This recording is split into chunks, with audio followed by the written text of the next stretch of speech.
Two-Face here, back with another reaction video. This time I'm reacting to the Viking Colonization of England by Kings and Generals.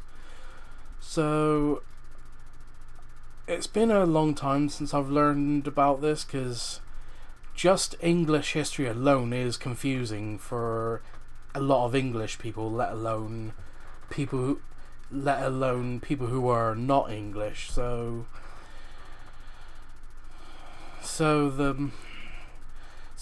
from what I remember learning, there were Celtic tribes in England before they were pretty much almost wiped out completely by the Romans, because, you know, they thought those Celts were better off wiped out because they could.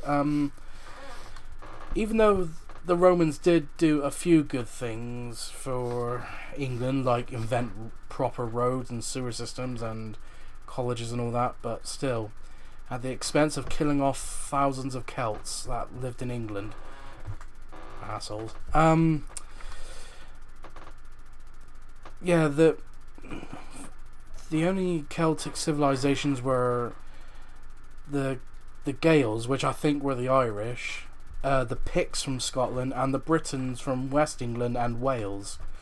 And I know there was a Celtic tribe that did hold out for a while, which I'm ashamed I've forgotten the name of, since I was born in Cornwall. They held out a long time before taken over by the Anglo-Saxon forces under King Alfred the Great of Wessex, which seemed to be the only kingdom that held out against Viking invasions. And the other Anglo-Saxon kingdom that would have mass influence before the Vikings arrived was Northumbria under King Ella of Northumbria. So I know from what I remember, the Vikings had pretty much all of the East Coast, a majority of central England and northeast. Well, pretty much for a time they had 3/4 of England under their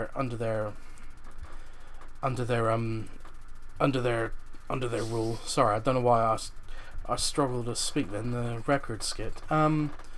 So the usual disclaimer when I react to historical content: if I don't react or have much input, it's because I'm not very clued up on the subject. Because as I said before, English history alone is very confusing if you're not very clued up about it. So hopefully this will give you a better picture of English history. So hopefully. So anyway, the link to the original video will be in the description down below. Please subscribe to Kings and Generals, and excuse me. Let's not waste more time, let's get into this. And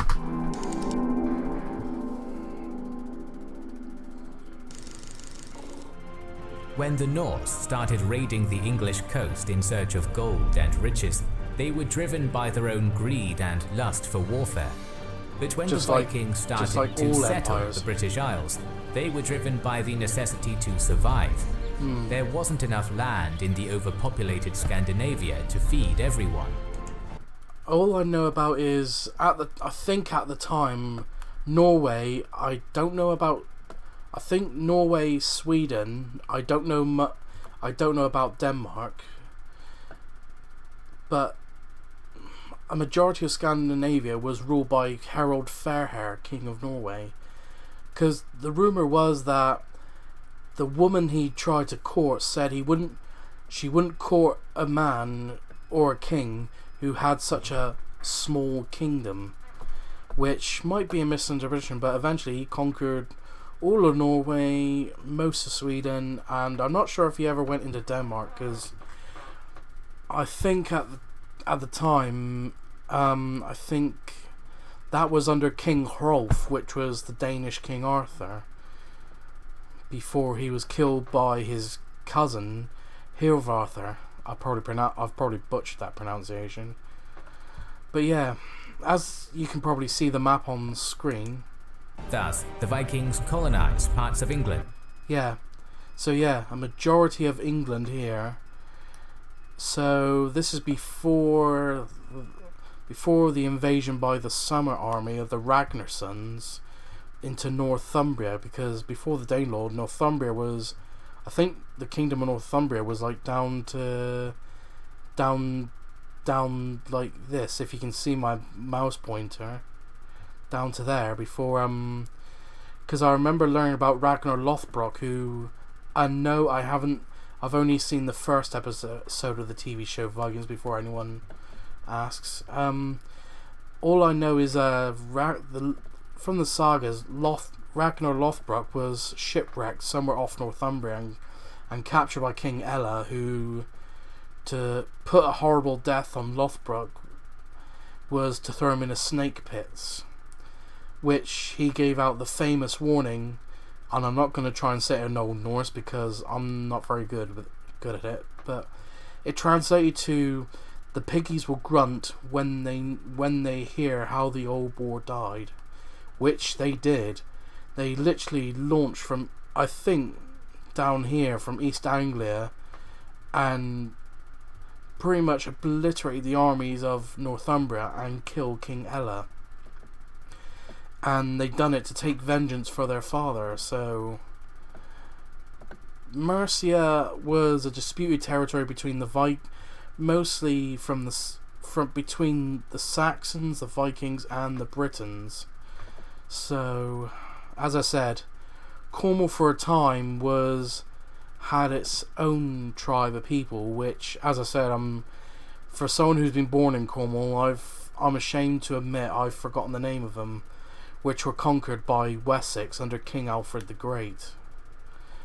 So, anyway, back to the video. Establishing what is known today as the Danelaw. Today we're going to analyze how the Norse founded their settlements, developed their towns, and defended themselves from Anglo-Saxon counterattacks. And if you want to command a modern army to victory, the sponsor of this video, Conflict of Nations, is a great choice. Conflict of Nations is a free online strategy game that gathers together millions of players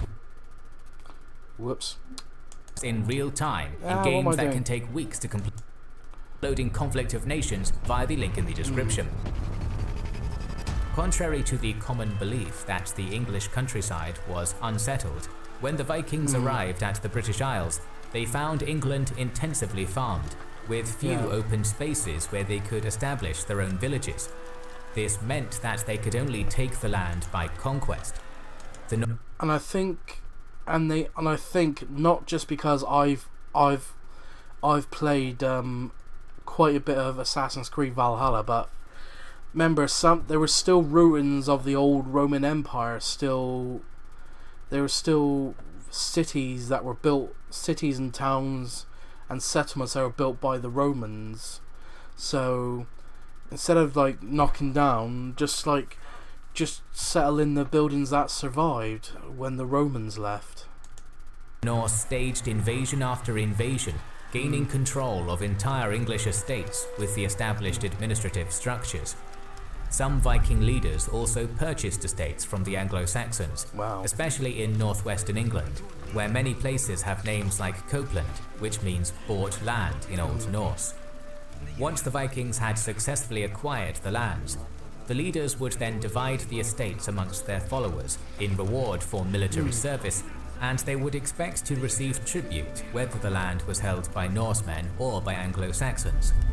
The Vikings started the development of their settlements, with the most important towns being York and the 5 boroughs. Probably the most important town of the Danelaw, York was first captured in the late 9th century by the large Danish army, known today as the Great Heathen Army. With the fall of the Anglo-Saxon Kingdom of Northumbria, the Vikings established themselves in the port of Effelwick, the southern capital of the realm. They then renamed the town to Jorvik, which developed with time into modern York. During Viking rule, York is described as a large compost heap. composed of rotting wooden buildings with earth floors covered by decaying vegetation, surrounded by streets and yards filled with a mix of discarded building materials, food remains, and human waste, creating a huge sanitarian problem for the Vikings. Yet although the exterior of the properties were foul and disgusting, their insides had been tolerably cleanly maintained.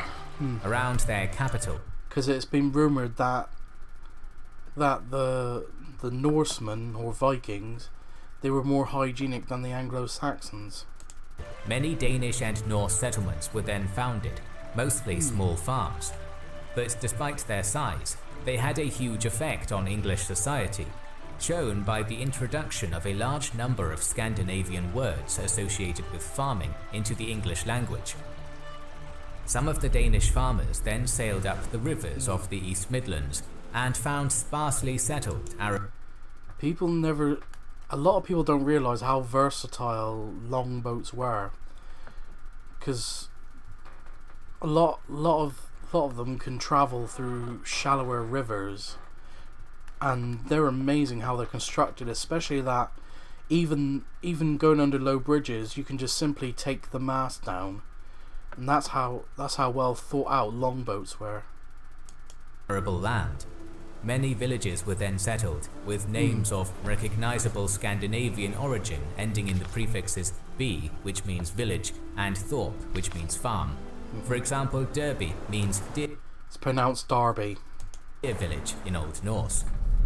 Among the ruins of Roman-era stone buildings, the Vikings erected their characteristic timber buildings, taking advantage of Roman defenses in the area. In the case of York, for example, the Viking rulers apparently renovated its defences so as to enclose an area bounded by the Roman walls to the north and west, and the rivers Ouse and Foss to the south and east, thereby enclosing the riverside area to the east of the Roman fortress. An earthen bank surmounted by a palisade was then constructed along the northeast and northwest sides of the fortress, and was probably extended down to the rivers. It has been suggested that the Viking royal palace may have been sited near the southeast gate of the legionary fortress in King's Square, known to the Norsemen as Konungsgata, and there may also have been a defended bridgehead east of the river Foss, as there was occupation and industrial activity in the Welmgate area. Even excluding this settlement east of the... I like videos like this that just shows the Vikings weren't just, raiders, and I know they done a lot of horrible things, but not to the extent of all the ancient propaganda that was probably inflated by Anglo-Saxon rulers or just European rulers in general. There was more to them than just pure violence and plunder. So, and I like these sort of videos. I do like that these videos highlight that there were just more than the monsters that they're deemed to be. Foss, the total enclosed area of Viking. I don't know why I just drawn that out. I could have just said the simple. There's more to them than meets the eye, and they're more intelligent than they look. York was some 87. So basically, looks are deceiving. Acres, making it larger than the major Scandinavian towns at Hedeby and Birka. Southwest of the River Ouse, the area of the former Roman Colonia was also occupied and defended by medieval walls. There a new bridge was built across the Ouse to the east of the Roman one, with Micklegate Street diverging from its Roman course, heading for the new crossing. In Lincoln, we can see that when the Danes arrived, they maintained the existing framework, but they also laid out new streets and houses, including Flaxengate and Grantham Street. The same applies for York, where we have a wide variety of Norse streets, including the aforementioned Micklegate and Welmgate. Timber buildings and rubbish pits have been found along Micklegate and on Skeldegate, and there's evidence that the Viking thoroughfare across the Ouse was focused on the Coppergate, Ousegate and Pavement areas. There, evidence for intensive occupation has been found at High Ousegate, including cellared buildings once thought to be plank-lined tanning pits, and there's also evidence of timber buildings housing leather workers excavated within the basement of Lloyd's Bank in Pavement Street. Wow. Lastly, we can describe Coppergate as a street with a series of long, narrow tenements defined by wattle fence alignments running back down towards the fosse. On the 4 tenements of Coppergate, post and wattle buildings were erected on the street frontage with their gable ends facing the street. Their backyard areas were riddled with pits acting as wells, latrines and cesspits, with some of the pits also being used for storage. Within the buildings there is evidence that unfortunately someone had to do that job during medieval times scooping up the mess from the streets and putting it into one large pit or two, to putting it into large all human and animal waste into pig pits, try and keep it as clean, even though it's fair, as you can tell, it's very difficult to keep a whole city clean just by a few guys doing this sort of job. That ironworking and other crafts were carried out on a commercial scale, with 2 of the tenements used for metalworking, including copper and lead alloys, silver and gold, as well as iron. Going southwards, we can find a collection of burghs in the East Midlands called the 5 Boroughs, which were ruled by some semi-independent jarls, although they were probably vassals of the neighbouring kingdom of Jorvik. The burghs were towns that didn't originate as trading sites, but as defended forts instead. The Anglo-Saxons built burghs to defend themselves from the Viking threat, and the Norsemen did as well to defend their recently conquered territory. Most of the Viking towns held a number of characteristics in common, including their position on navigable rivers. In comparison with York, or the towns in the Anglo-Saxon kingdom of Wessex, the Danish burghs were small-sized, ranging from 20 to 65 acres. The only exception was Lincoln, which was almost as big as York if we count the remains of the Roman town that extended down the river.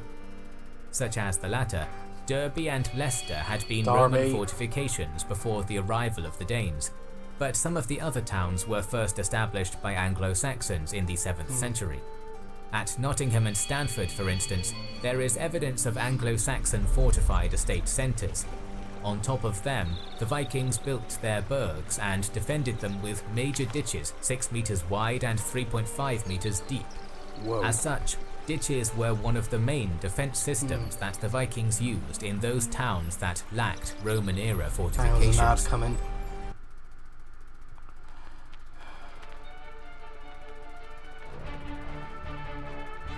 Squadron 51, nobody cares about that. Of all the Danish burghs, Leicester was one of the more formidable. This was because the Vikings took advantage of the strong Roman Thank you for pronouncing that right. walls and large ditches, employing these for the defences of the town. Allegedly, these Roman walls were so formidable that King Henry II in the 12th century ordered their destruction so as to prevent any new rebellion being launched from within them. Wow. Yet although these defences offered strong protection for the Vikings, the town appears to have developed outside the Roman walls, mainly to the north and east. Many Roman-era buildings were still standing when the Danes arrived, and some of them might have been demolished when the Viking town was built. By the early part of the 10th century, the mint at Leicester was turning out coins to help support the increase in trade. At Southgate Street, for example, the founding of a pottery kiln in the late 10th century suggests that the town was a manufacturing and commercial centre, but no other evidence has so far been found. In Derby, we can find a fortified settlement protected to the east by the Derwent River and to the south and west by one of its tributaries. The northern approach between the two rivers was defended by a ditch, and the Vikings further fortified the town by erecting an earth bank with a wooden palisade on top. By the 10th century, Derby developed into a trading town, with a mint, a market, and some craftsmen working with copper and wood. South of Derby, the Vikings also had a small settlement at Repton, which was used as a wintering place for the Danish armies. There, the Norse invaders took advantage of the pre-existing church as a gatehouse and constructed a D-shaped wall about 8 meters wide and 4 meters large. In the case of Nottingham, the town was developed around the Trent River, and the first bridge crossing was constructed there by the Norse settlers. Also, a number of Viking Age structures have been encountered at Drury Hill, Fishergate and Woolpack Lane, and there's evidence that pottery was being manufactured at Halifax Place. In Stamford, timber buildings have been found fronting onto the high street, with wooden fences dividing. Like, I wasn't joking when I said if you're not very clued up on English history, it'll be very confusing. One property from the next. There is little evidence of urbanization in Viking towns, yet what we have suggests that most of the burghs didn't come until the late 10th century. The best evidence for urban activity within the 5 boroughs comes from Lincoln, where there was riverside activity and land reclamation in the 10th century. Alongside Flaxengate, the buildings were probably single-story, built of timber with thatch or shingle roofing, and the walls might have been constructed of horizontally laid planks pegged into circular timber uprights. As the material was of perishable nature, it's believed that the buildings needed to be replaced every 20 or 30 years. Some of the buildings were divided into rooms, but most of them were left as open halls of about 10 to 16 meters long and 5 meters wide. Although gloomy and... I think for some of the room divisions they would use like a light wooden material like wicker and all that. But that's my guess anyway. And smoky, these buildings would have been dry and cozy during the winter. Wow. The Flaxengate site must have been under common ownership, because there is evidence, such as extensive levelling dumps, that a bunch of these buildings were grouped into single properties 30 meters long and 18 meters wide. Industry-wise, archaeologists found remains of successive workshops, as the Vikings made finger rings in green and yellow glass, followed by copperworking on the same site. In Lincoln, as well as the other Viking burghs, iron smelting and pottery production were important industries, although both were dependent upon the rural hinterland for their raw materials. Some of the objects made were brooches, ingots, clasps, finger rings, and pendants. Spinning and weaving tools showed that textiles were produced, although no cloth survived, owing to the dryness of the soil. The goods manufactured at Flaxengate could then be sold or exchanged for food and wool. The town of Lincoln was actually very well suited for local, national and international trade, as it stood at the junction of 2 major Roman roads, and as it had waterway links via the Foss Dyke and the Witham River to the Humber and the east coast of England. Much like Derby and Leicester, Lincoln also housed a large mint, at the time second in number of moneyers in all of the British Isles. Furthermore, many of the objects found at Flaxengate demonstrate Lincoln's role in international trade, such as pottery vessels from France, the Low Countries and the Rhineland. Luxury goods were also imported, for example wine and furs from the Baltic. Outside the area of the 5 boroughs, there were some Viking settlements in the Danish kingdom of East Anglia, like Thetford and Colchester, and there were also a collection of southern burghs to the south of Leicester, with the most prominent being Northampton. In the case of Thetford, the town was used as a wintering place for the Danish invaders. Wow. Being connected by river to the Wash and the North Sea, Thetford was an ideal place for settlement for the Vikings. The first defences were constructed on the south bank of the Little Ouse, and as the settlement expanded rapidly, Thetford extended beyond its defences, eventually occupying an irregular area of some 135 acres south of the river and 34 acres to the north. The interior of the town was divided up into a number of properties demarcated by long boundary ditches, although the street frontages were not built up. Both sunken and surface buildings were erected within the properties, wells were sunk, and rubbish pits were dug along the boundaries. And for its industry, Thetford employed some pottery kilns and a mint. Thus the town retained an open plan and was never fully built up, but it also developed as the biggest commercial centre in Viking East Anglia. As Thetford was being developed, Norfolk and Suffolk were heavily settled by the Vikings, proved by the density of Norse place names there. Further south at Essex, the area saw the establishment of many Danish villages as well, like Kirby-le-Socken and Thorpe-le-Socken.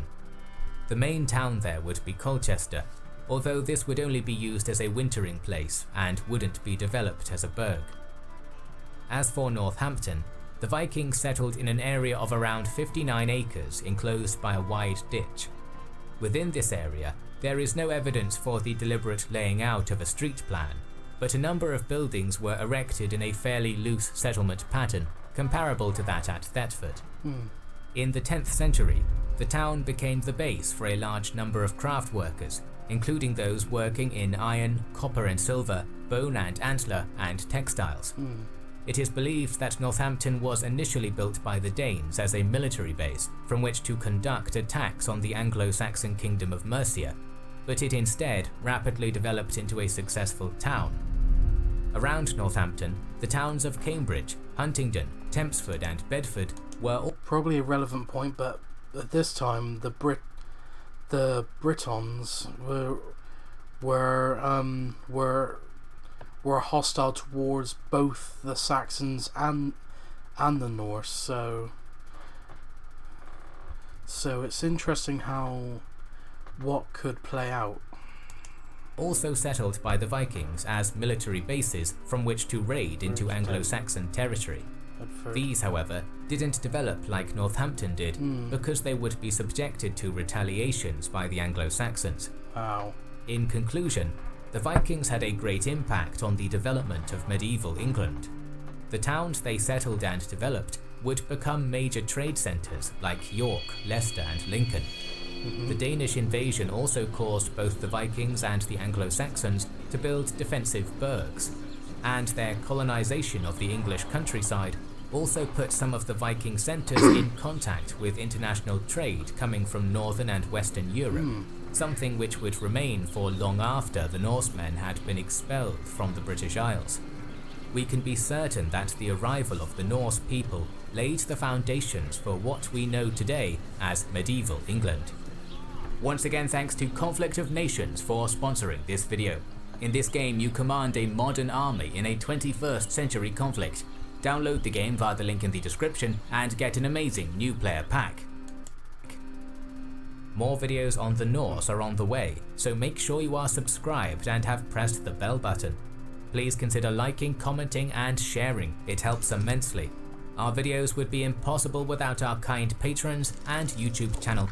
And that'll do it. This has been an interesting video from Kings and Generals. So, yeah, I wasn't exaggerating when said English history. When it comes to Britain, just English history alone can be confusing. So if you like this reaction, please like, comment, and subscribe, and I'll see you in the next.